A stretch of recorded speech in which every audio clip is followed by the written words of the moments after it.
মুরগির পুটকির দাম 250 টাকা। ভাবা যায়?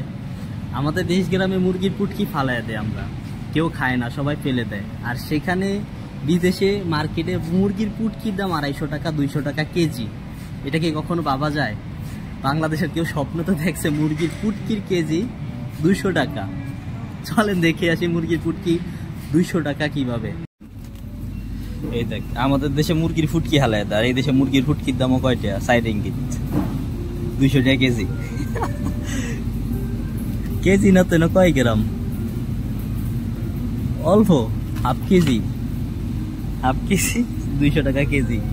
গলার হাড় মুরগির গিলা 5 রিঙ্গিত, আধা কেজির দাম 5। দেখ শালা দেখ, বাংলাদেশে সব ফুটকি ফেলাই দিস, পোল্ট্রি মুরগির ফুটকি বাংলাদেশে মুরগির ফুটকি ফালাই দেয়, আর এই দেশে মুরগির ফুটকি মানুষ কিনে নেয়। তাও কত টাকা দাম? আরে শালা, দেখছিস? গলার হাড়, মুরগির কলিজা, এগুলো মানুষে ফালায় দেয়। আর এখানে সব বিক্রি হয়, আলাদা করে পা বিক্রি হয়।